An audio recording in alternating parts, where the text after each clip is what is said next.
Happy Saturday, everyone. I'm just trying to do a stream because I said that I would start doing them, but I think there's something wrong with my audio.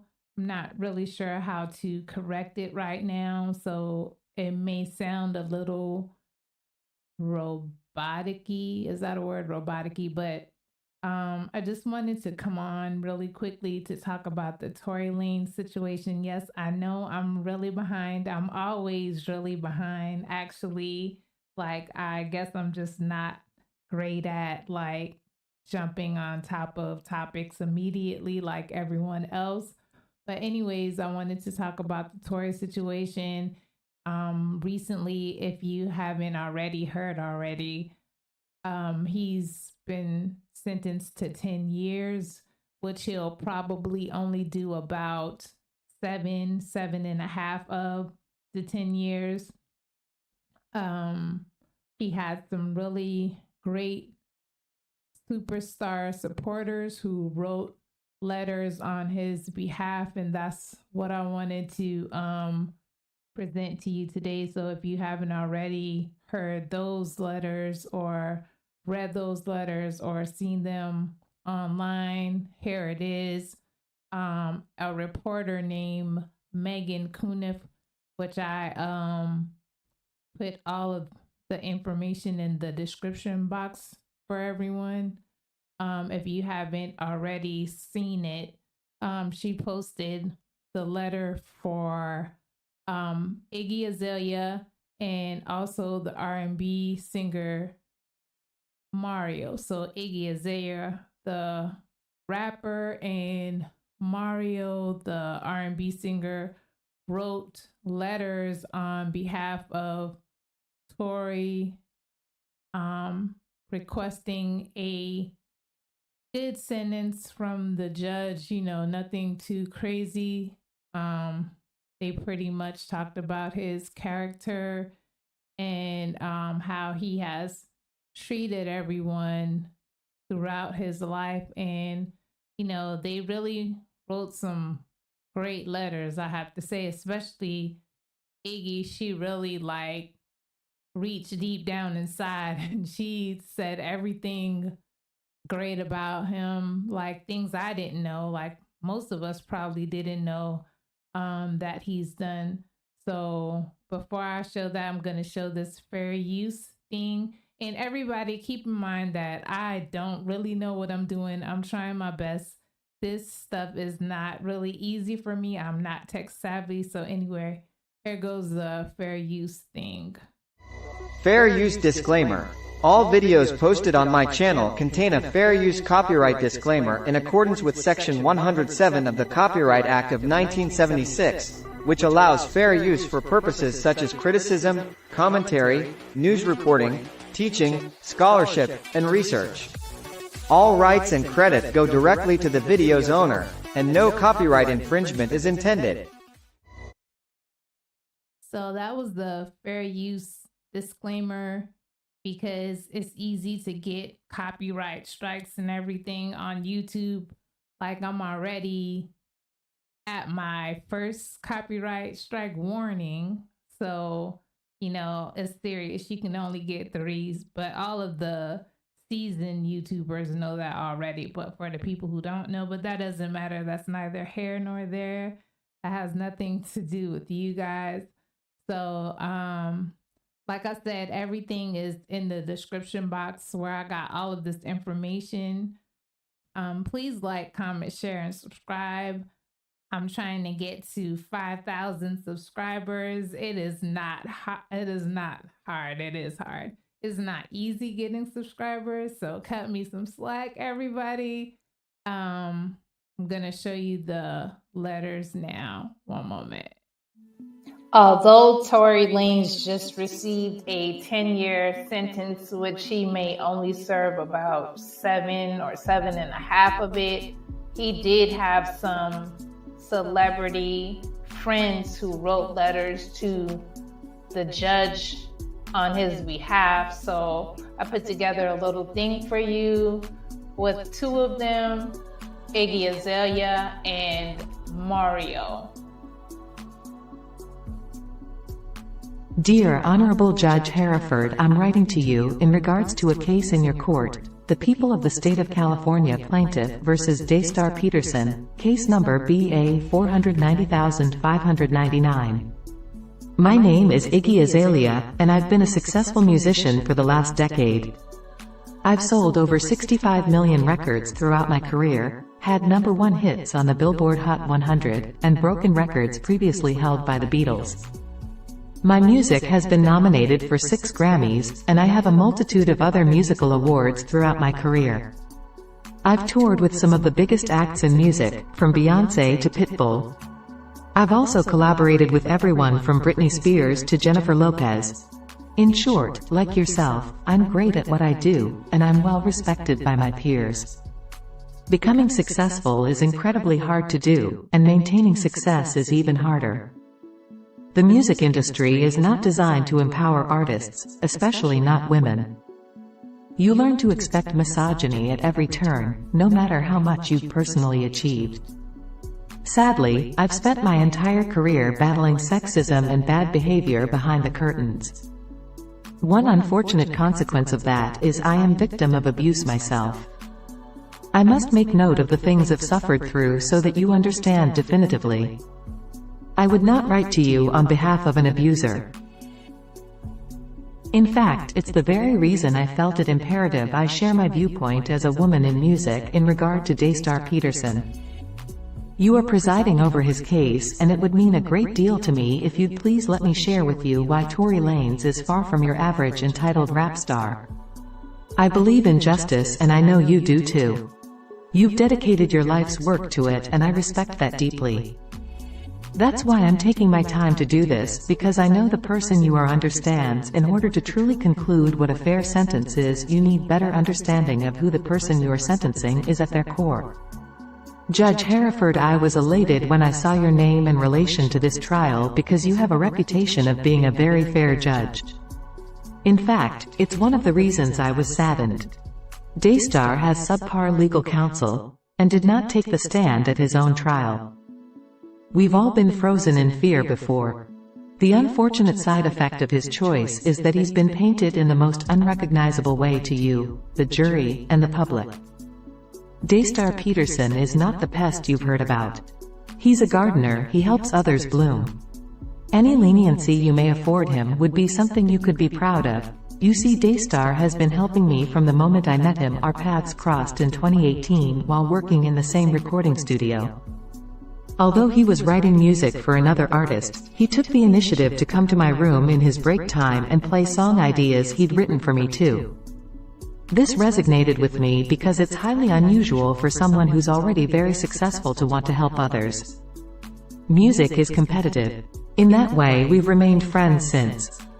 And what I've come to understand about Daystar is he's genuinely passionate about helping others. He will go out of his way to help someone he sees even a glimmer of greatness inside. Although he's an incredible songwriter, it's my belief this is his true gift, seeing what could be and becoming the driving force to make it happen. He battled and overcame some incredible odds on his pathway to success. In many ways, he's still battling now. I think that's one of the reasons he always fights hard to elevate others. One of my favorite examples of this is the story of how he came to hire his personal assistant Mario. Daystar was stopped at a red light with his window down, when a guy in his early 20s yelled from the sidewalk, "I'm chasing a dream too, and I'll do anything to work with you. I'm working for Postmates, please let me give you my resume." Shockingly, Daystar took his number, called the next day and interviewed him for a job. He wasn't in need of another employee. Still, he created an internship and later a full-time job for Mario. I've seen him silently help people empower themselves in this way time and time again. He creates space for others to be great. I deeply appreciate the person he is, and have never witnessed him lose his temper or raise his voice at a woman. He's always been incredibly respectful of me, and I refuse to believe that he would do anything in malice, especially to a woman. I've witnessed him diffuse so many sticky situations with kindness and humor. He is the last person to lose his cool. I've never encountered this jealous, rage-filled person he's accused of being. I know him to be someone who's always bursting with happiness. In the moment you want to cry, if you call Daystar, he will find a way to make you laugh. Since Daystar remains in jail, many of his employees are left without work. I took it upon myself to hire 6 of his staff members full-time. I did this not only because they are great hard-working people, but so that they remain in a position to transition back into running his business when he's completed his sentence. I'm doing all I can to make sure he's in a position to come home and get back to work. I hope that you'll consider a sentence that allows for this to be transformational and not life-destroying, not only for a Daystar but for his family, son, and the countless others who depend on him, and are committed to helping him reach his full potential. If Daystar is able to remain in the United States after he has served his time, I would employ him without hesitation as an executive producer on my next album. In fact, I already hired him for the job prior to his conviction. I guarantee to you that he has significant income and work awaiting him upon his release. If you would kindly consider a sentence that does not require deportation. I have remained in close contact with him during his incarceration, and I am confident he has already gained positive insight in regard to this experience. He leads a prayer circle nightly, and is already empowering others during his time in jail. In fact, when we spoke last week, he told me he's glad God put him in jail. He said this is an opportunity to humble himself and soften his heart. Ironic to hear one of the kindest people I know strive to become even kinder. I'm not shocked. It's who he is. Watering and shining light on others until something beautiful grows. Thank you for taking the time to hear what I have to say in relation to Daystar's character. Kind regards, Iggy Azalea. Dear Judge Hereford, my name is Mario Barrett, and I am a recording artist and businessman. I am good friends with Tory Lanez and have known Tory for over 7 years. Tory and I met multiple times during his rise to stardom. He's had humble beginnings just like me, and we share the same passion for music and art. One of the things I love about Tory the most is how deeply he cares about his family. Over the years, we have talked about family a great deal. Growing up without a father, I admired that he was fortunate enough to grow up with his. Those conversations revealed how much a stand-up person Tory is. I do not doubt that he will give his last for those closest to him. He is passionate about life responsibility and helping others realize their potential. Tory is the type of person who doesn't look for handouts or cheat codes. He works harder than almost anyone I know in this business. I have watched Tory struggle as an independent artist against a system that tries to oppress him because of his hard work and drive. His success in that realm says more about his work ethic and character than I ever could. Another incredible thing about Tory is that he loves and gives back to his community. He has fed many people and helped them out of unfortunate circumstances.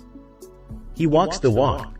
When Tory first became a father, I remember a conversation about everything he wanted to leave for his child someday, and how his child was changing him as a man. I can only hope that Tory will be able to be there for his son during the most formative years of his life. The situation at hand comes as a surprise to so many of us who know Tory personally. I have never seen Tory act out of character in a manner to hurt someone. We've spoken on the phone many times and prayed with each other. All I can ask and pray for is that he and his son are treated fairly. Sincerely, Mario Barrett. So you guys heard the letters. He had many more letters that talked about the good person he is. Now, there are people for him, there are people against him. Honestly, in my opinion, he should have taken the stand, because I am not going to put my life in anybody else's hands. I'm going to tell who did it, what time they did it, why they did it. I'm not going to let everybody point the finger at me. And basically, it was 3 people in the car. Well, 4 people in the car. I don't know. But there were other people in the car, and he should have taken the stand. I wouldn't let any lawyer tell me not to take the stand. I would be like, hey, I'm taking the stand. I'm going to speak my truth, because he seems like a pretty confident guy. So I don't know what reason he didn't take the stand. I think his previous lawyer had said it wouldn't work out good for him if he took the stand. So I don't know. He had a new lawyer since then. Either way, I would have been trying to take the stand. Like, I wouldn't let them not testify on my behalf. I would testify on my behalf. If none of the other people in the car were going to testify on my behalf, I was testifying on my behalf. But anyways, that's it. Like I said, my audio is probably a little janky, but please like, comment, share, and subscribe to the channel. Like I said, this whole YouTube thing is not really easy at all, but I'm trying my best. I'm trying to figure out how to use the little system and all that stuff. But anyway, I hope you guys have an awesome Saturday, and I will see you next time.